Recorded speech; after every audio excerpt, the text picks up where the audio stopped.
Bienvenue sur Africa 24 dans cette nouvelle édition du journal. Voici les titres de l'actualité. Le Lesotho vise la tête du Commonwealth.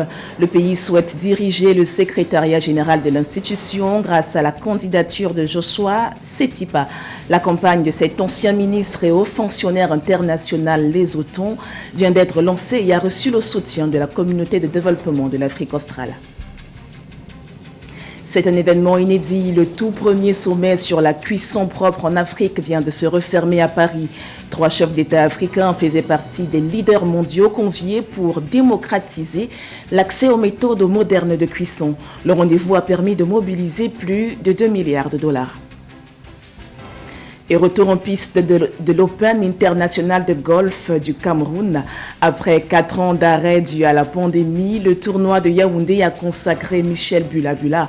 Il offre au Cameroun son 2e sacre de la compétition.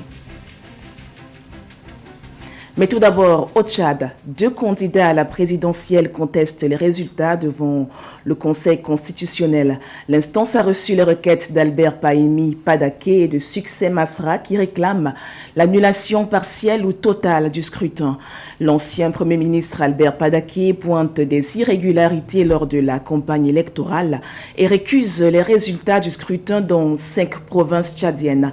L'Enedi Est et Ouest, mais surtout les 2 Logone et le Moyen Chari.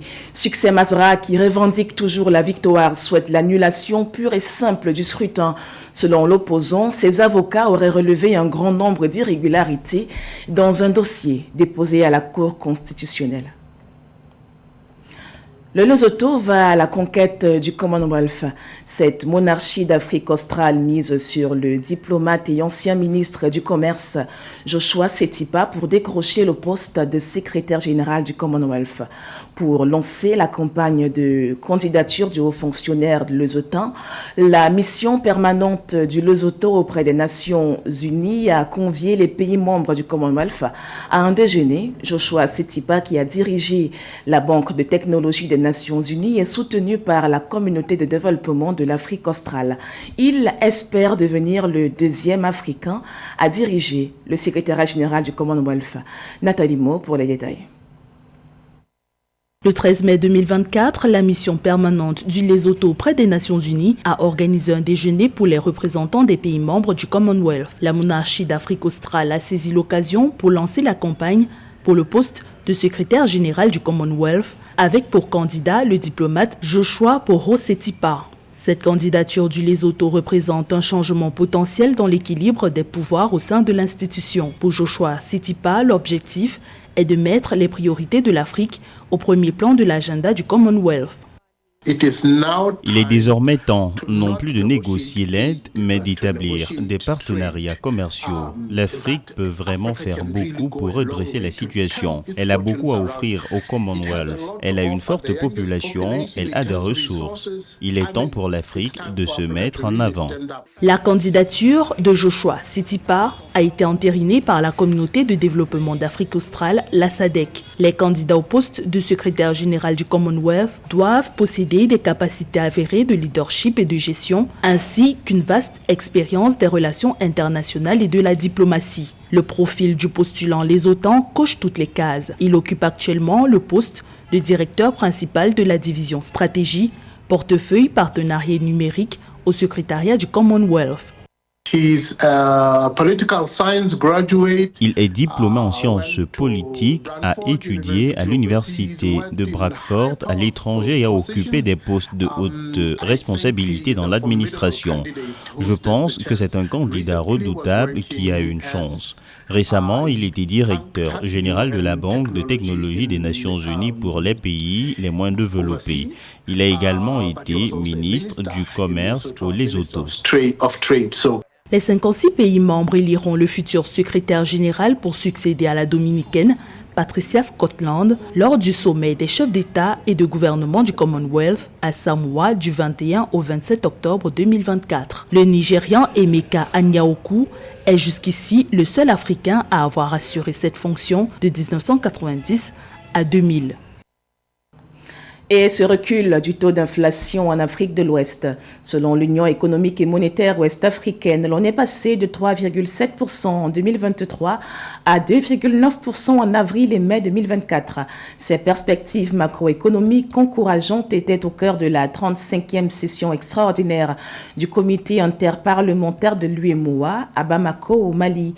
Les assises de 5 jours visaient à formuler des recommandations pour accélérer la mise en œuvre des objectifs de développement durable à l'horizon 2030. Esther Konan.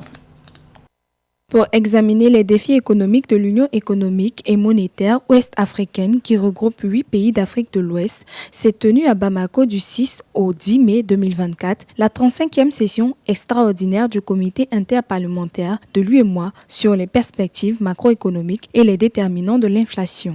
Engager un plaidoyer auprès des autorités politiques des États membres pour assurer l'efficacité de la libre circulation des biens et services entre les États membres de l'Union, en les invitant notamment à éviter de recourir à la prise de décision d'interdiction d'exportation des produits vivriers. 5 jours ont permis aux membres du comité interparlementaire de l'UEMOA d'examiner de près les perspectives macroéconomiques et les déterminants de l'inflation de la zone UEMOA en vue de l'accélération de la mise en œuvre des objectifs de développement durable à l'horizon 2030. À noter que le taux d'inflation qui était de 3,7% en 2023 a régressé de 2,9% en avril et mai 2024. À l'endroit du Conseil des ministres de l'Union, la poursuite des efforts en cours en vue de l'accélération de la mise en œuvre des objectifs de développement durable à l'horizon 2030. Cette session a permis de formuler des recommandations prometteuses à la fin de la session extraordinaire. Selon la Banque centrale des États de l'Afrique de l'Ouest, la croissance de la zone UEMOA devrait s'accélérer et se situer au-dessus de 6,0% en 2024. Et l'actualité, c'est surtout ce sommet inédit sur la cuisson propre en Afrique. Cet important rendez-vous organisé par l'Agence internationale de l'énergie et la Banque africaine de développement a réuni les leaders mondiaux de la transition énergétique et plusieurs dirigeants africains.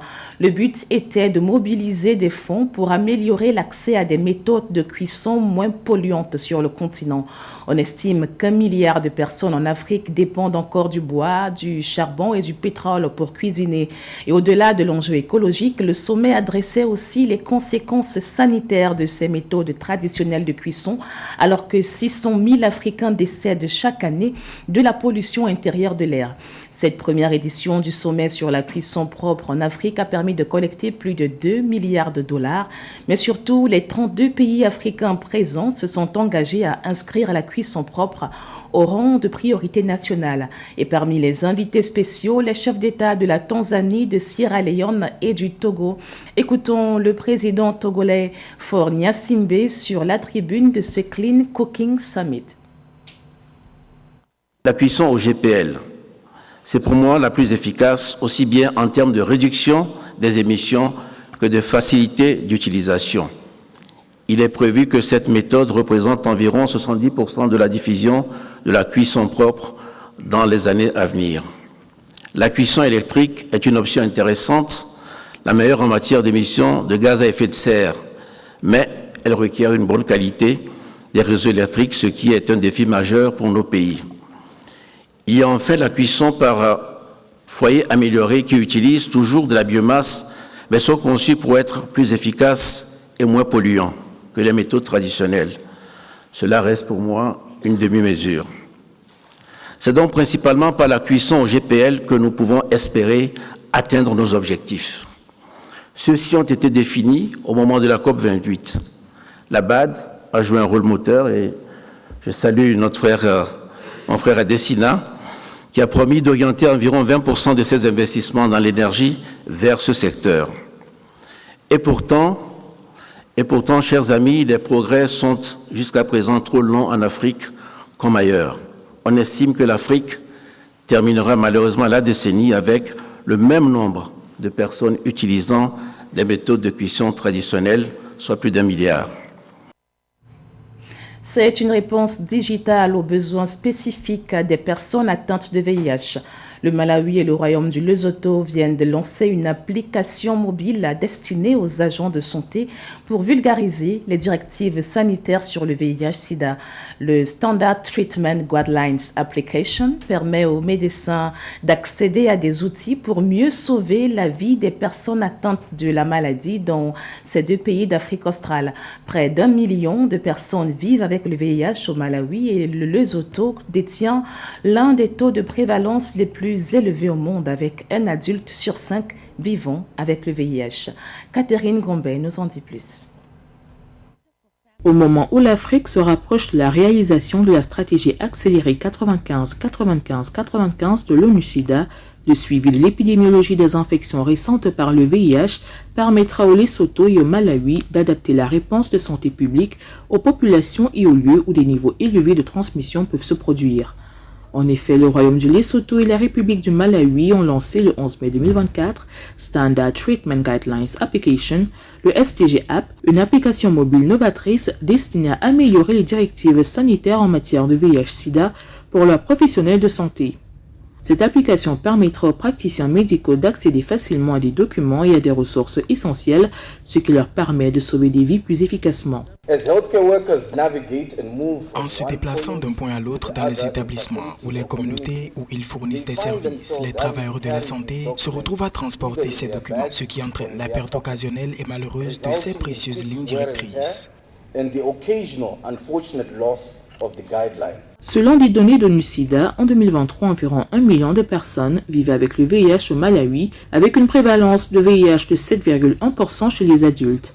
Bien que la prévalence nationale du VIH ait diminué, le Malawi reste confronté à une épidémie grave qui touche les femmes de manière disproportionnée et fait environ 770 000 orphelins du sida. Le Lesotho, quant à lui, a l'un des taux de prévalence du VIH les plus élevés au monde, avec un adulte sur 5 vivant avec le VIH. Le pays compte plus d'infections pour 100 000 habitants que la plupart des autres pays, y compris la Namibie, le Botswana et l'Eswatini. Environ 80% de la population dans les deux pays est également infectée par la tuberculose.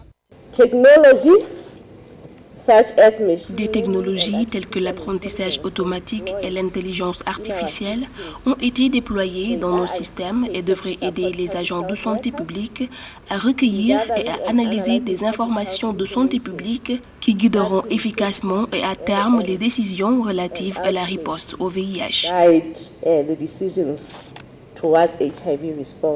Entre 2010 et 2022, Africa CDC indique que les nouvelles infections à VIH ont chuté d'environ 66% au Malawi, ce qui suggère que le pays est en bonne voie pour mettre fin à l'épidémie de sida d'ici 2030. En comparaison, la moyenne mondiale de réduction des infections à VIH depuis 2010 est de 38%. Le Lesotho, pour sa part, a étendu les services d'autodépistage du VIH, de dépistage index et de notification des partenaires ces dernières années et est désormais en bonne voie pour faire en sorte que 95% des personnes séropositives connaissent leur statut d'ici 2025. Et en sport, l'Open international de golf du Cameroun s'est refermé ce week-end à Yaoundé. 14 pays ont répondu présents à cette 11e édition après 4 ans d'arrêt dû à la pandémie de Covid-19. Vainqueur des 7 jours de tournoi, Michel Bulabula offre au Cameroun son 2e sacre chez les messieurs. Le compte rendu de Séverin Douke. C'est l'hymne national du Cameroun qui a retenti à la clôture du 11e Open International de golf du Cameroun qui s'est déroulé du 5 au 12 mai 2024 au Golf Club de Yaoundé. Michel Bulabula décroche la première place avec un total cumulé de 289 points à un coup de son suiveur et compatriote Ndjifon Pristi qui ne rééditera pas le sacre de 2016. C'est la 2e fois que le Cameroun remporte ce tournoi. Moi, je ne m'attendais pas à ce qu'il fait un mauvais coup. Je sais que c'est un joueur qui est très dangereux lorsqu'il est à moins de 150 mètres. Donc ça m'a vraiment surpris de voir qu'il a envoyé sa balle au bunker. Lorsqu'il a raté le premier pot, je peux vous dire que je savais qu'il va rater le deuxième. Je suis fier parce que je vais être le 2e Camerounais à avoir remporté cette compétition. Boula Michel a fait un très bon résultat. Il a tenu pendant 4 jours. Il a été très calme. Il a respecté les consignes qui ont été données par le coach. Et la team l'a soutenu. Aujourd'hui, nous pouvons dire que on est content et tout est bien. Chez les dames, Mariam Banzomio, Hélène Lanceleur et Makechi Christella forment le trio du podium. Coup d'essai, coup de maître pour l'équato-guinéenne qui prend la première place du podium pour sa première participation à ce tournoi. Je suis émue, je suis contente, Et c'est la première fois que je participe. J'ai gagné, donc ça, c'est pour mon village à Mensamalabo en Guinée équatoriale. Okay. 14 pays ont répondu présent à ce 11e Open de golf qui a connu une période d'arrêt de 4 ans, due notamment à la crise sanitaire de Covid-19. Pour la Team Cameroun, les réjouissances seront de très courte durée. Ils s'envolent pour le Gabon, où ils devront défendre leurs couleurs lors de l'Open du Gabon. Ce journal a été réalisé par l'ensemble de la rédaction. Merci pour votre fidélité. Dans un instant, une nouvelle édition d'information sur Africa 24.